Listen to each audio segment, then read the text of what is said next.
Ibitari cy'uyu munsi abakambwe bakina na Nyanza na Sumweho na Steve Musare president wa Rwanda Cricket Association zaba amateka kabike neza abuzukuru baza kabone bibuke ko kuri independence uyu munsi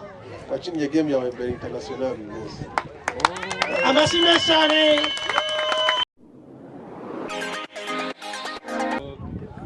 Igitutu ko muza gukina mu Bujumbura ariko twashaka ko byibuze kubona ahantu twese twahuje hagati sibyo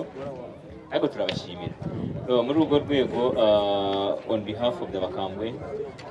mfite ishimwe ritoya ariko dushobora kuba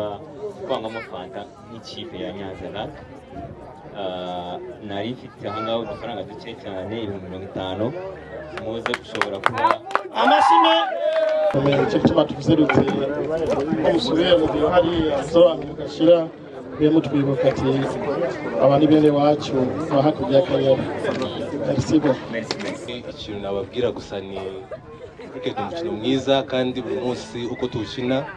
hari ikintu gishasha turushaho kumenya so nshaka kubatera courage babwira yuko ibyiza biri imbere icyo nababwira ni gukomeza mukashamo umwete mu kwitoza hanyuma mugafasha n'abandi bakiri bato barimo kuzamuka.